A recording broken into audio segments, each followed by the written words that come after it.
matshwenyeho re hapeletsa ke mathata re hapeletsa ke tlala oh rio ripo oh matshwenyeho ba le setseng rapelang fela rio ripo ta mathata salina fela ke thapelo rio ripo ta mathata salina rapelang fela ria sione hapeletsa ke matshwenyeho oh alifa CTEC Agri TV show today. What's the CTEC show? I said you are to say every Kukuda. Now somewhere the candidate or my God and one they said they are doing ever. Also bet me the suggestion question and I feel so no. The can come in na be aba. Put me fresh studio line say live 0244455. Yawa kwa. Oh me Joso. LGBTQ+. Lord me o. Yam pass my pass and then I walk on. Yo, Mamincha Ghana for ni Ashofua Omwanya break, Mamu Share. Okay. For CTEC Agri TV so.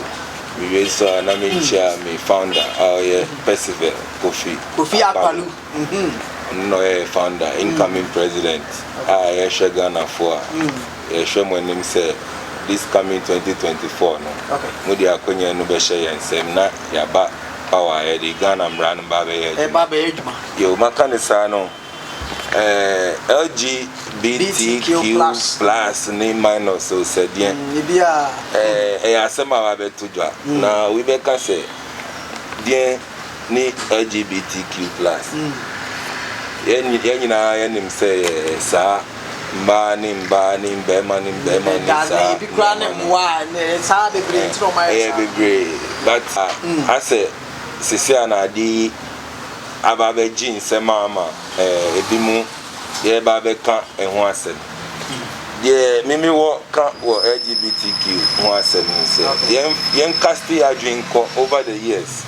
de bia mpese mi fa 1992 over the years omo abedi aban oman isu eno ani NDC ni MPP eno omo abedi Omai su or the highest officer abesi abrem ena omunso omuba ene nyina omunyina omukobubu busia ye wo Bank of Ghana e wo ho ye LPG for ye bisaye on say Bank of Ghana no ye Bank of Ghana the ye den ye seti up Bank of Ghana say aban no hia bibia na wo be ko ho no no wa ba obusia na mom over the years MPP ni NDC for omuba de bia ye hia ska gi say ya to play na ye de akọ mbrofo yi ho na ya akọ akọbọ busia just can be ni ho na ye de abọ busia skano ntimi ka se skano bi wo ho enye no na aban omampanyin president Anado dan kwa time na ye candidate no oka che se Ghana ye tiskaso na so comedy yes ye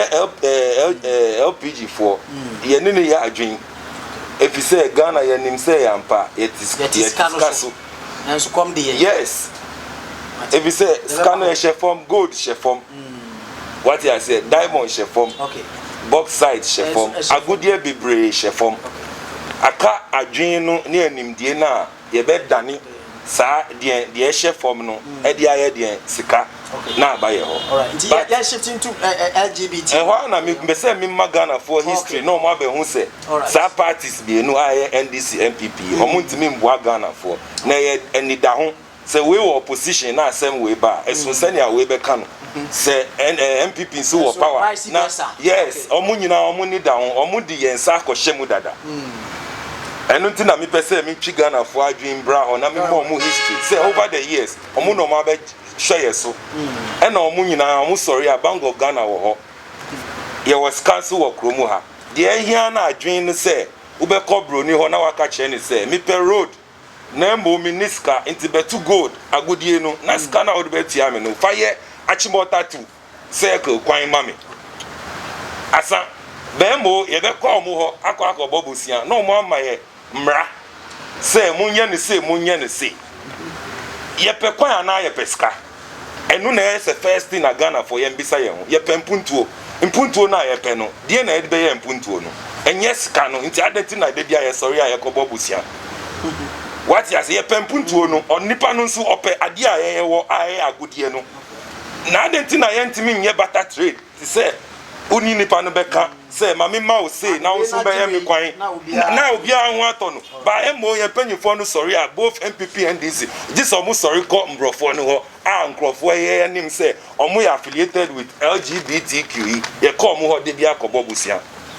ba ansa na obeto aso no ba so mission no ya be fo na hwe ye yeah intimi chi omo adwen aba bebe so me ya reference kakra bi what no see ye no okay because so see MPP NDC na be dey so to na so what say from 1992 but na David Cameron ye bosia kro ya wo ka ho ase ye ko pewo say na me fa declare si prof Atameres emere so no wo say ansa na ye be ma mo bosia no condition say na da ho say mo be LGBTQ hwan ya mere ya na me hu atumu a bosia na be ma mo ahwe kra na mo ba betua bosia na akeke botin no mo fa yi ba wanya ntum me so person be clarify ho no e ma wo and na me chill say over the years omo nyina akobo bosia the inshisha ya de mom no emba abontin eno ntina yenti no but sani amane ka ho very well what you say we die na apie e na yate mati very well matu ase what you say inti ye kan ba ni sa no pese Ghana fo ntie mi say MPP NDC omo ntimi mboa o man because sa de no omo de akohye dada omo de kan de akohye dada by going out ayo Bank of Ghana see or by omo going out say come wo akobo busia nti ade a omo de ye nsa akohye mu dada enu nti na omba mpanyin ye bisa no o see is bound to happen because onu pese Ghana for hu say no kre ye de yens onu ka kire Ghana for no kre no ye nsa se mu dada onu pese Ghana for nti ase nti no kre no na onu ka ye no because on him say constitution na ye do bo man no constitution no uko chapter 3 of the constitution no talking about citizens rights and on him says citizens rights amanfo is ye di yensa ko show mu nsem ye nyina ye nim ebi say ye nim yetimi ye betimi appoint me a mitra metimi appoint oba ne oba mi ne omo bema mi nim ebi mu what you say metimi appoint ye nyina ye nim ye nyina ye nim dada inti ye bisa no no omampanyi pa akire se sa de na ye di ensa sha ase ne dada no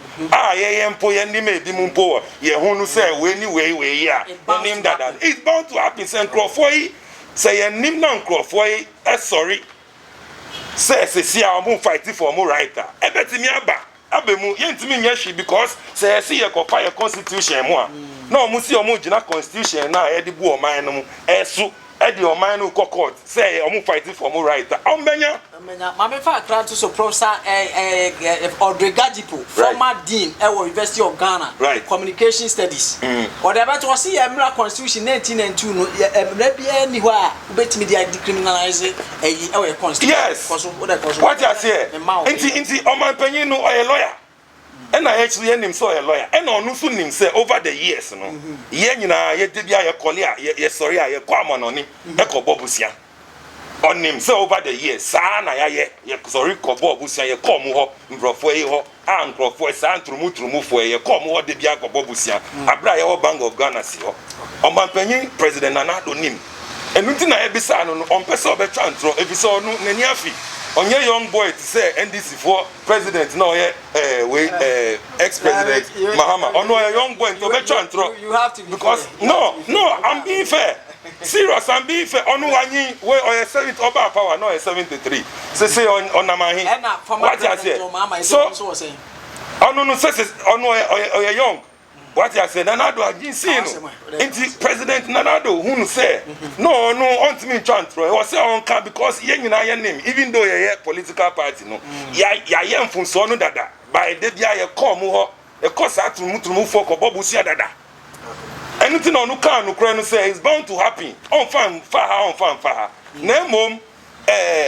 late president Atameres onu o see no pain no. Onu na nadwin na oka. If you saw no onyemra nimfo onye lawyer on him say you was any correct Professor Atambles or a lawyer pa or chair law as economist or so nipa or practice and or chair meaning my no chair and I'll be practicing practicing we say drew quarter yet medium rana and the different will be our chair no the other chair say this by a drew court dynamo lawyers me no na now nembo dey baako etimi di mrano ewini baako medase yanko na fa eholisi maye na fa yanko etimi dey e ho no si no me pese Ghana for hu se even po adi mpo aye pese e be ba so no whether ye pe o ye mpe o MPP ni NDC omu di ye nsa ko shemu dada nti whether ye pese ye mpe no ye mpe ni so sesi amunhwe ye cartoons nkola cartoons ayi omu yi omu di bi shemu oh nkola cartoons movies she nkola movies ube una nkola kisi mba na oba na omu kisi omu cartoons no mu omu ye dada omu di shemu aye nkola no hwe nti whether ye mpe o ye di ye ho akoshemu okay say pese adi ye mpese mbe mu a constitution no na e was ye amendi nti ye LPG for the be ka say ye nhwe kwan ye be amendi constitution no say na be ya emma kwan po ma omu beti bia sorry say ye ba be fighting for your right na mo assistant the constitution na ekita no dey omu beti bia sorry say they are fighting for their right I enti me nya hwe even though ye chiri I enti me nya hwe if you say constitution no I copy okay me that say na say in conclusion no wo Joseph Nabila France wo ne wo political party we are calling for the amendment wo na me bakra me pe question ye busa o mampani e wo CNN no abaje CNN brother na Al Jazeera rather passion dash question ye busa no answer wono so de ma say it bound to happen wo susu ye ne wo party susu ye mu no de say it's bound to happen one waka no kure yes waka no kure papa say mo bia beka bia no you say waka no kure me da say hope ni nya authoritative o mampanya ka no kure o pese Ghana fo ho se ade no de dia ye call mu hot atrumu fo e ko bobo sia dada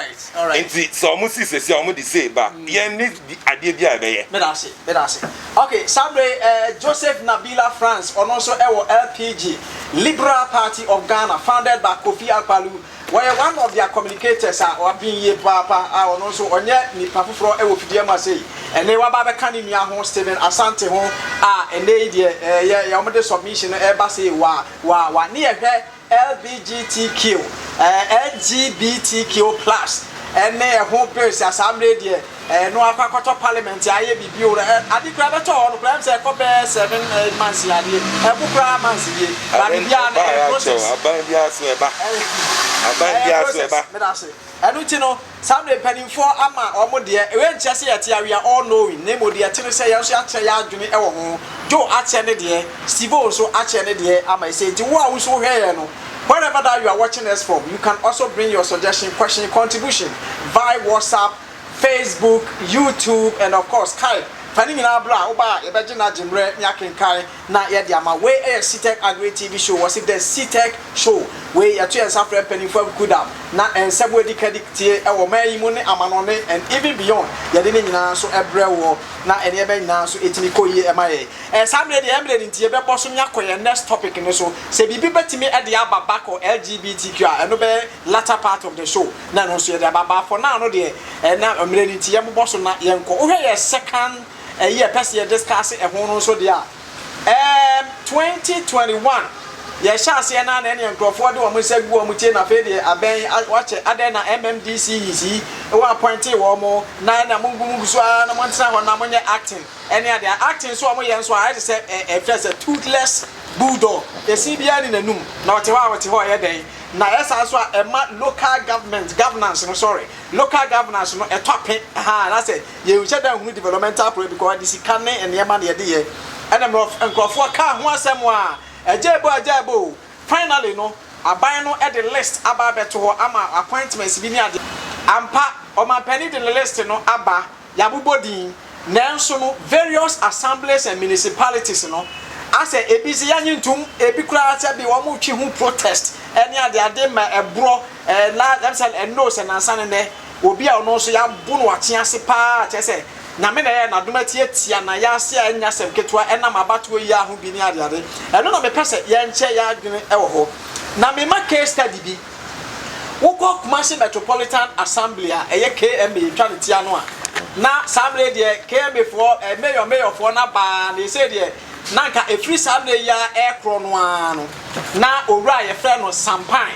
ena aban no aboni din ana omampani ebo ni din se bibia ko ye dia Sampan enko no nkonko ye mayor Kumasi Metropolitan Assembly na waye de famu dia wie akase assembly members no enso behia na sebi omo ato ne so aba na onya necessary quorum no a ono so e dia fam no ato aba be ye in fact credible and recognized mayor for Kumasi from this time to whatever and na eno no na asase ne de na kodane ma ena he yan to man the plain language yen nyese yen na chese ansem na deja ese hadwene ena fortunately or unfortunately na omampani is excellence na do danko Akufo-Addo so e wo 4-day tour e wo ha oko Ashanti region ho enti em se ordinano tumu bi se oh ade ne ya parentam momodin na monye obi one school of thought say say am no ka say na enipa ni na e 58 and e say to aba I stand to be corrected but I think 58 members but omampani di na no tumu ka say momodin na monto na pass no ko na ya nhye nyuma ase no na de tie pepepe e na omoto abai out of 58 no I think is it 58 or 48 I stand to be corrected for adwuma ya na doors ntia to da na figures ni bi ko but either 48 or 58 and na emu say 58 dia na che say emu 55 etoma Sampan and 48 to a minim say e can say minia sibo de and records on pen agro say e bia wa ho no so but I stand to be corrected anyway because information here dey ema very well na the person minia me come ni besi we na they say so obi be ka say omampani na no tu munti no mo ekokan ya na ye nyina so ni pefe say abranti ayabu no a ne ho ya den akra ye interview no ha no live that hospital kra ne kasa ya bu na tietia no ni nyina ne say ote hwa na 4000 kran abeto na ayi mu hwa na disika baaye o bi na de be mo no se de bi menyama adwuma sa enya wo 4000 no ahwe one day kra me be dis eska na wie fa sika eni ade na no akwense bebre na no kra se nkebro bi ani won so a wo de corruption na hanopo akoredi po mba ya na ke bi ni wo enti sivo enemy ni ade say the person em free that angle ne say ye yi wo mu ya pass bi se me no ka say e bi em pass wo mu enti sivo MMDC ship DC ship Metropolitan ne ya de ni nyina ne future way e question munya mesre kakra na wo de rebatters bi ho o he o topic no wo ma me ni one but wo de pick one okay minu yam say MPP for communicators say omo timi communicate yi omo ni bibia on be ka kire Ghana fonti ya soma ne say omo bu mbia nguku anu nti e say me claim you answer wo ka MPP communicators so omo su di e fra omo nti asoma Kofi Apollo ni microphone say say obebu nua rugu nti yeso andisi for e ready say na o ka sem bi o say andisi ni MPP ye de omo no akose mo de bra kotopre mo de dia LGBT for ni sem dada na sesia na His Excellency na do danko Akufo-Addo onu mum ni nsem abeda ho no na ama Ghana fo nya kwanya no obi e ka sei ana obi e ka about LGBTQ asem ana ono so na aka no kure bese ka se pepepe o kan no minia Ghana fo mo amani ma o ya Kofi Apollo ni nkrofo a ono se andisi ni MPP amamu onye papa ya mo na kwanya no no mo bedi o man kan ya o do man be sisi ba papa no okay e na wa sha se twa ntro kire Ghana fo no Ghana fo mo amu jejereje me kire wade o ka sem bi o se ya andisi e ko jebosia ya jebosia no e wo suma sia nkrofo no wo mu sa wo mpie na do nko na ne de ho apie na ye hu ayeka but minua every day say okay na jinsi record bi so now man ti asia say mami correct man kan sa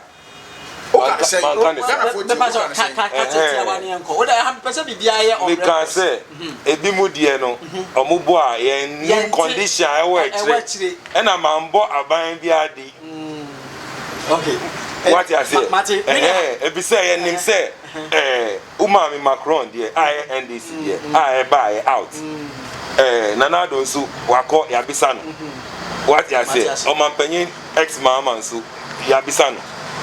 enti correct all ye whatever and tira me pesa mo say ono akasa yi asem na no enti se wo kasa emumu de ye kwa conditions e de tire ni ye mu a that is antro na wuka because one not you guys say and this is there Professor Mr. David Cameron e ka tire Professor Mr. say se be ma obosia na je say ye de se we ta tire ma ono wa no ju guys say ampa e bi ma Ghana ni Professor Mills oba no Cameron busia pe na ogobo Ghana ni bi ahu ye David Cameron busia pe na ogobo he enu na che no yisasa se John Dramani ada busians na ogobo he no conditions na we chi ubetimi a kire men pick men ye pick and choose ukasa no na tia ko na sirin na yenye ukasa no na I'll give you the opportunity to na just bomoja na choro choro me de to onjira me ma ore bacha so nti obo ma Steve Pacho man pen mama na I'll give you the time to also come with you and this year mamu a eye kin Solomon mamu nti wo mu nyamu nyama emfa hye kokoa mu say even Jesus Christo ma and this is say obi so kania Ufa kania no nkosem kwase na mo wudi si bia so e ma ne sere mo bia mo bia hu entina andisi e bisa omo e wo afidikase no so Ajazira wo mo nyina nya kukuduro ka se ye de sa mra we no etia ya mamre ene ye mra nti ye ntimi njintum okay e ye den na nana adoda kwa kufo do wo de on kwa wo penso ye bisa wo simple question ya bisa o predecessors o mo twemako na wo de want man sipi anya kodran ka se yeso yentimi ngentum enti se no tramba ma ebosi a mo fa musika minia ba wo de wo say it bounds to happen wo de oba kan say it bounds to happen ma me kire wade bi o Bible mu minia okay ya tira Bible ba nei quick one na fe yanko so yes Leviticus o say tidum yansa chapter 13 Leviticus chapter 13 correct verse no sorry tiado no yimu to dumiasa Leviticus chapter 10 verse 13 chapter 20 sorry chapter 20 verse 10 Leviticus chapter 20 verse 13 for records purpose verse 13 so Leviticus ti ado no yimu dumiasa nti Leviticus 20 verse 10 obi a awefo bi o he bia e fa ne Bible no nkan mate ko wo de kai wo de no o sin na obarima bi da oba na one ba no aye achiwade okay na kum na e wo se ye kum won okay kum na e se ye kum won okay je settlement no o se won moja gu won atifi se obarima bi fa oba ne na ebomu a kani akabafo no o se ni nyina eye abusude okay won fa oja ensi won ni won nyina na abusude antina mumu okay before Steve Obeto aso patwa ukuta Quran so a na obetimi akotu bibia ye related to the Okenya patwa fa verse no e mayen Quran Bhagavad Gita any religious book the patwa Steve Oyankoso aye bibia person incredible patwa Bible Yankopon no masem die okay enti Leviticus 20 the verse 13 okay obi abetima ko na ko read the American nti on be kan ye ko Yankopon no masem awaka no o se obi ni oba ana oba ni oba ana obarima ni obarima enda oba na de oba kire ni se mimiti ai a ye from Stephen nyame e madom na mahu oba ne ho efe Yankopon sise mu no e wo se me ni oba na esia na ya wo ma ya sha dore se pono anwea na me si da bi bakosha me nia college oya barima se college e wada ruma me se me ameti hai me susu emu no ene me nyansa me wo se Yankopon ti me pese me no e fa adamfo na adamfo na ye fa no me pese me no edi mpaso agro as okunu ni oyere wo bra college so ye be me yanko be ma o na me nia babu naka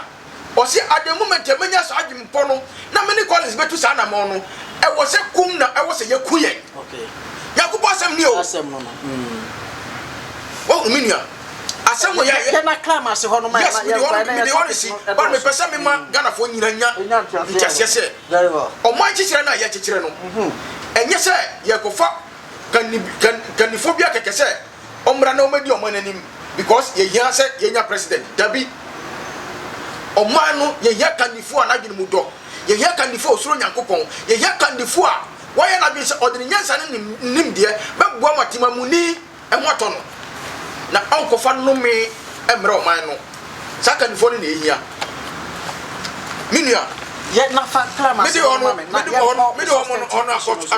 2 minutes na wa ma rebatters na mpacho 2 minutes on na ukwa even bible no we dey say be ya mmerɛ nti me ma to them ma bible quotation bebre a obi abetima kan na what the america no wa confirm ya ma me ukwa Romans 1 verse 18 to 32 Romans 1 verse 18 to 22 to 32 ewo ho Galatians 5 verse 13 to 15 okay then Genesis 19 verse 1 to 11 very well ukwa Leviticus 18 verse 22 clearly 1 Timothy 1 verse 10 Romans 1 verse 26 to 27. Sa quotation sa mama wo nyina no atiefuo ne ahwefo moda woroma mo check na mo read na mo kitan man na every no Muslim for us so obi wo bia fabre yes ma wie no ma memra confirmation of MMDC yes me pacho o say rebuttal pacho 30 seconds on that afi no onya the substantive e pese enye fair e be fair to ourselves 30 seconds I mean to me we kasa pacho 1 minute na fi me 30 seconds rebuttal de enye if all kasa no me nuane kasa no o kan say omo amamu no NDC amamu King Solomon amamu King Solomon ye nim say King Solomon oni turumufo entrance ndidi ena ye nim say ex-president Mahama a ope say o sramba back no o launching a book oni gay na entrance again unim nidi ni refi nidi and the Solomon yes ya no na asem na me kai yes o ye gay a nim say ye dini to enya allege oni ni na entrance e wo YouTube se si a what you see oni ni it so e honu so ka say King Solomon amambo a wa twantro okay ena ye koso no usha King ofre MPP aban say omo ye Nebukadnezar amambo whether Nebukadnezar nya enu na onu na ofre no ba me pese Ghana for hu say omo no omo nya King Solomon amambo e bi say see ye ko NDC amambo ya nim say omo the bas branding buy ye ko cruise ka e di koye sticker the tali bas I mean what kind of government is this wow sani amani de yen peniso biom se aman bi aban bi beba enye NDC and as I say NDC mpo pese on back omun kono mun ko sisa omudin no because NDC no dey nim say see kind ni ama o ma ye Ghana for Jida Sadani aden na ebe man nipa ska se konya confirm wow crofon nipa wo sremu for na abuka pele mo ka se na mo abuka pele okodi iska enye wan ko dem nye se ni man presidential party yes na se NDC anything na ka se you have to be fair no uka se yenye abuka pele NDC ya jeli no why na ebe yi no o say that why na ebe yi no enye MPP na ebe yi no MPP yes and na yenye LPG for ye ka kire mu say there's no question prison but he was working under NDC onu kwa na SIT na nka ene that say what dey rebattance ya o say bi o afaka ho na nka ene na mo report no very good what you say menu ko wa say me pacho Steve substantive MMDC in pacho we dey 2 minutes yes me na memra Jose because menu o say me catch you say Ghana for mo akasa mo njaje o party a oni ni leader so omo de say ya for man show mo sa no mo hwe adwempo na odi to dwa no o ka about corruption nunia o be ka about corruption me say Ghana for nyan arosemu no mo ntiase say and this amamu obi e be ba na ye King Solomon amamu onyakopo na difference so amaye say me boa o ka about corruption I am the same woman enya ntiase say under his excellency John Dramani Mahama King Solomon na mamu mu ana abuga pele ohu se papa no ni niam bi ni na djuma bi a dia se ne sa no wanya djuma ni ye papa ni gina ye e de ntoma bo ni yam aspanyina odikan o make sure se ya de ni nipa no ye gira mra no ma mra ni di ye ya de kwato afiase na dia mi getia me sure se na do dan kwaku de na momo ye King Nebukadnezar mambo no ohu mampanyina wo so keta se ne proyeso no obi adi bo no me de na kwato afiase aya hu se wodi o man kata se ne dwurum a wodi bonati o man no King Solomon bia o wonyansa o pesa o man di yenti o man ni pa o de ne kwa fiase wo King Nebukadnezar wo ba ya wo se me dia because me de kata se ne fore no adware me afiti mi soro besi fomti